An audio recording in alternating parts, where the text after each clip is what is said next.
Costa Rica. Das kleine Land zwischen Nicaragua im Norden und Panama im Süden hat unfassbar viel zu bieten. So viel, dass wir während unserer 2-wöchigen Mietwagen-Rundreise nur einen kleinen Teil des grandiosen Landes entdecken konnten.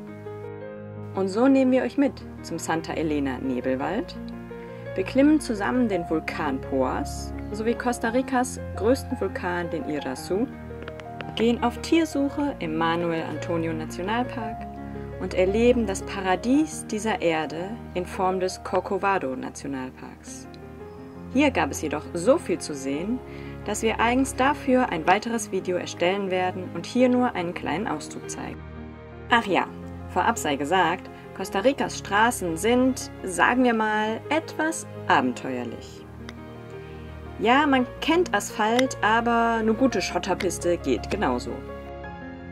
Und generell gilt, auch wenn es hier noch so schön aussieht, sollte man besser zweimal hinschauen, ob hier nicht schon jemand anderes wohnt.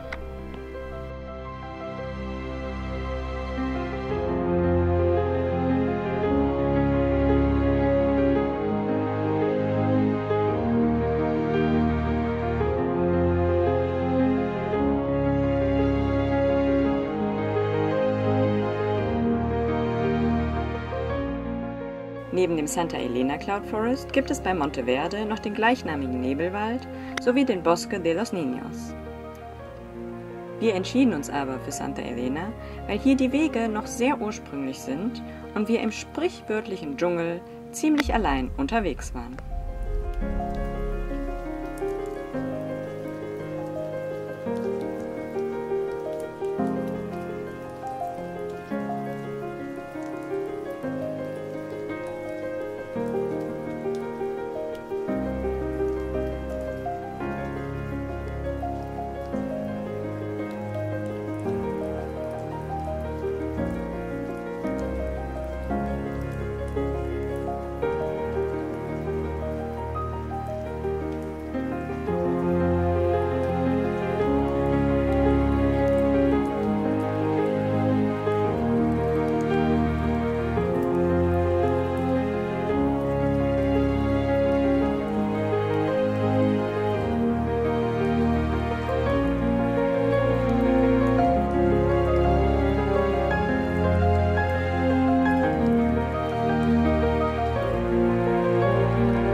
Recht früh ging die Fahrt am nächsten Tag weiter. Das Ziel war, eine Unterkunft in der Nähe des Poás-Vulkans zu finden, aber vorher gab es einen kleinen, aber schönen Umweg über Costa Ricas größten See, dem Lake Arenal.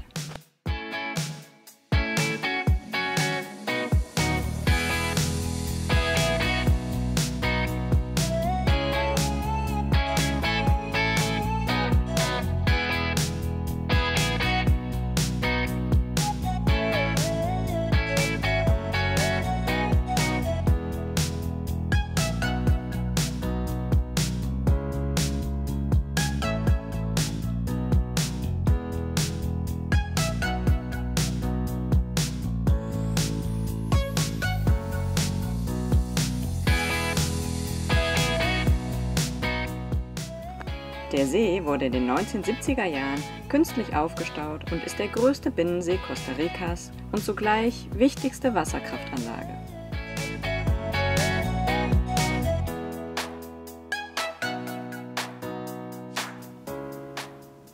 Dass man sich in Costa Rica nicht auf Navigations-Apps verlassen sollte, ja, das sollten wir noch das ein oder andere Mal feststellen.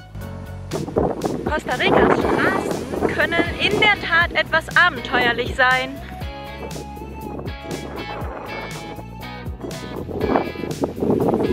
Ja, das da ist eine Straße.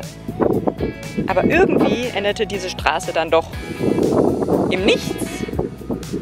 Und wir versuchen dann mal einen anderen Weg.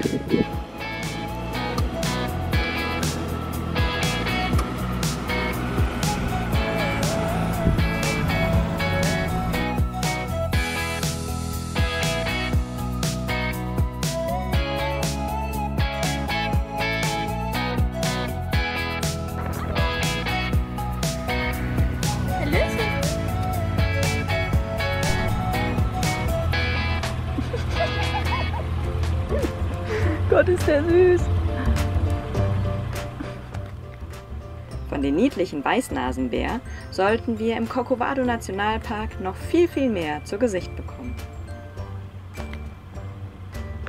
Weiter ging die Fahrt in Richtung Vulkan. Da wir unsere Unterkunft erst spontan am Abend suchten, machten wir Bekanntschaft mit wirklich lieben Menschen, welche zwar keinen Platz mehr in ihrer Unterkunft hatten, aber uns kurzerhand bei sich zu Hause im Wohnzimmer schlafen ließen. Das war super. So ging es andern Tags zum Vulkan Poás. Der 2708 Meter große aktive Vulkan gibt große Mengen von Gasen und Wasserdampf ab, die sich im inneren Kegel des Kraters befinden.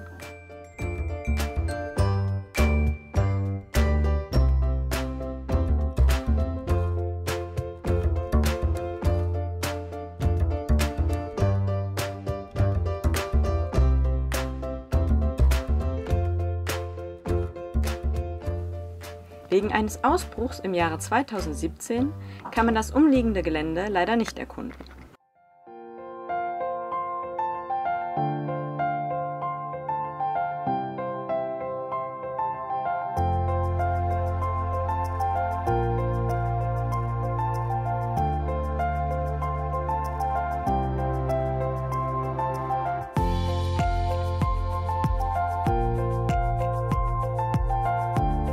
Von einem Vulkan direkt zum nächsten.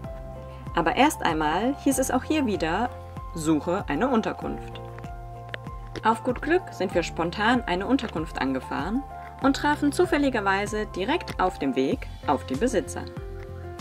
Und so verbrachten wir 2 Tage bei herrlichster Aussicht.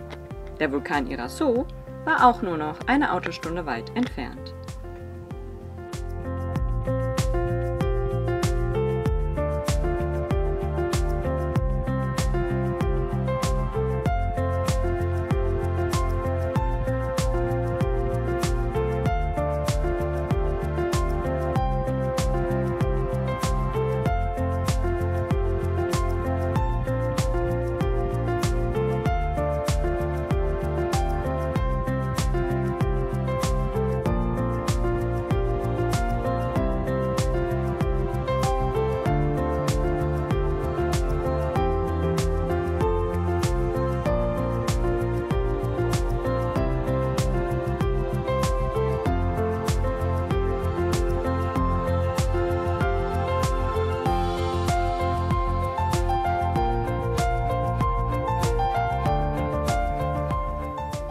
Mit 3432 Metern ist der Iraçu Costa Ricas höchster Vulkan und zählt zu den unberechenbarsten und gefährlichsten Vulkanen des Landes.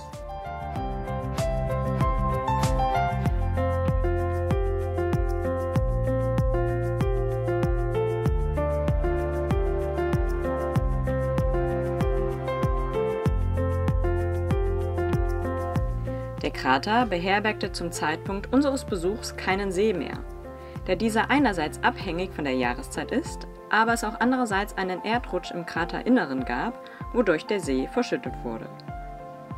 Und dennoch ist der Iraçu definitiv einen Besuch wert.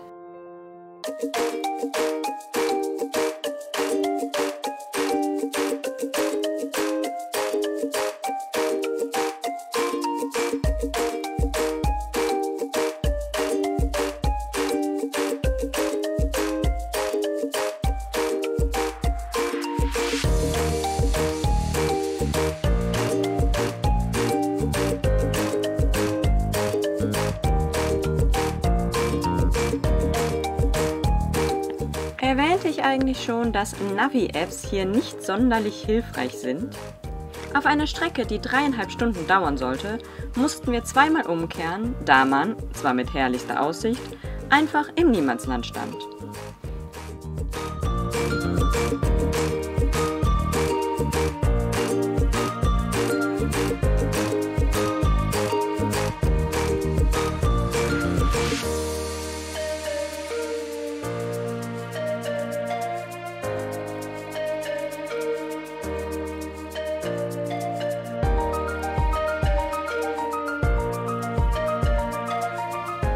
Na, schön, dass du noch so gut gelaunt bist, Honey.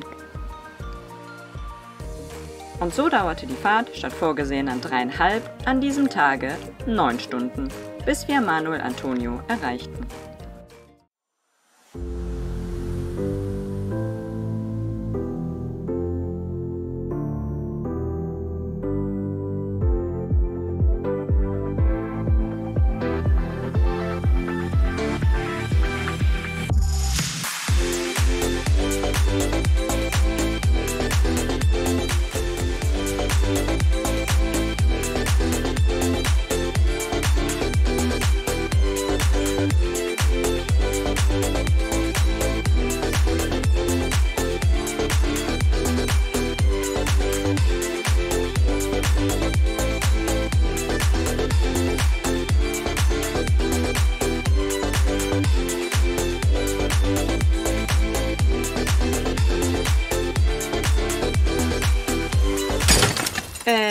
Okay, das war wohl zu viel angestaute Energie.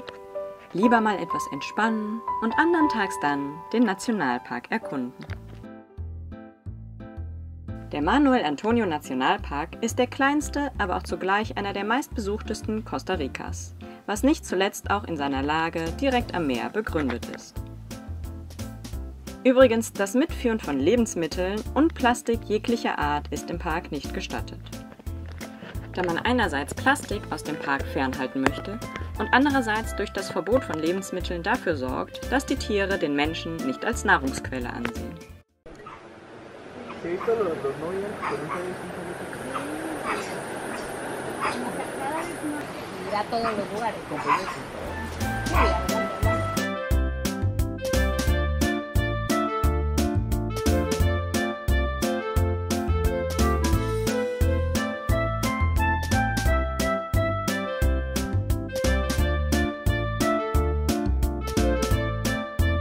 Ich glaube, dieses Wildtier wurde danach nie mehr gesichtet.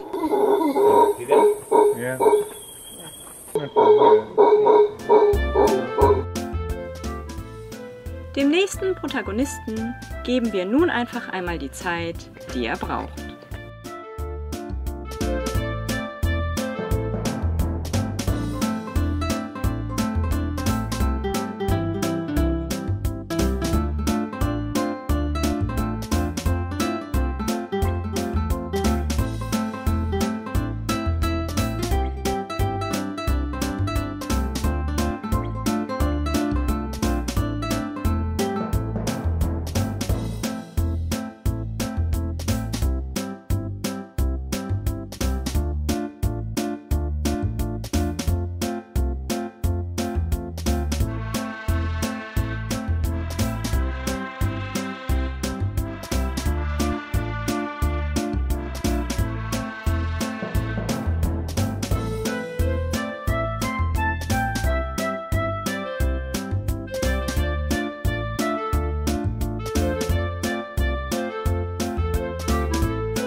Von Puerto Jiménez aus führt eine sehr spektakuläre Straße hinunter zur Drake Bay, von wo aus anderntags unsere Tour in den Dschungel startete. In der Regenzeit ist dieser Weg übrigens nicht mit dem Auto befahrbar. Weshalb? Seht selbst.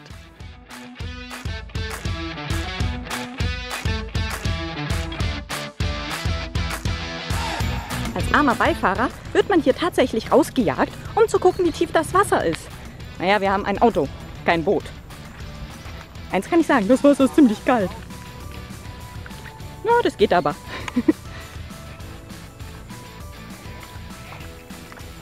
Tja, wollen wir da mal testen, ob man das hier mit dem Auto durchfahren kann? Der wird aber ganz schön tief.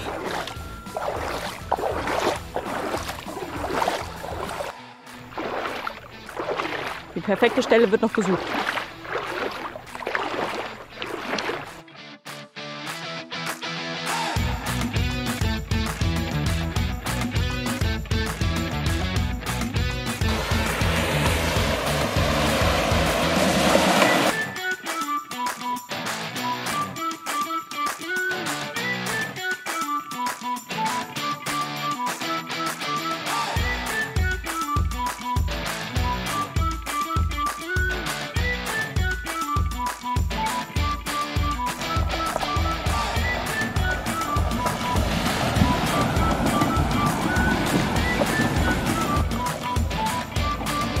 Insgesamt 5 Flüsse gilt es zu überqueren. Da dies in der Regenzeit nicht möglich ist, weicht man dann auf den kleinen Ort Sirpe aus, von wo aus man dann sein Ziel mit dem Boot erreicht. Die Drake Bay.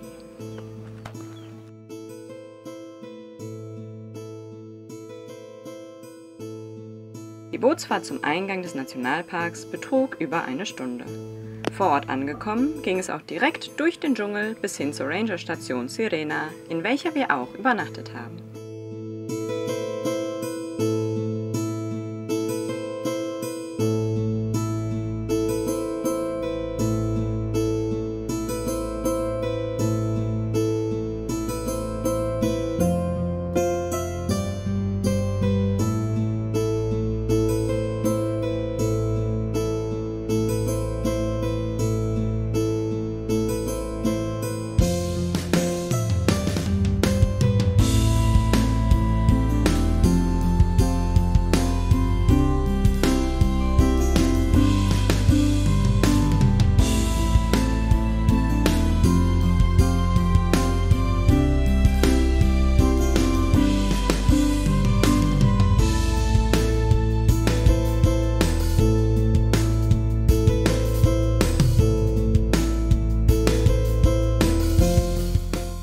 Die Station bietet neben richtig gutem Essen, welches in unserer Tour inkludiert war, auch wirklich sehr bequeme Betten.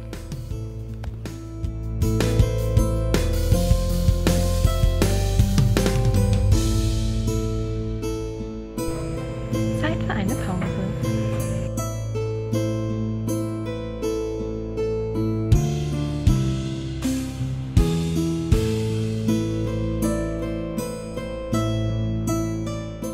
Nach der Pause folgten noch einige geführte Wanderungen, auf denen wir zahlreichen Tieren begegneten.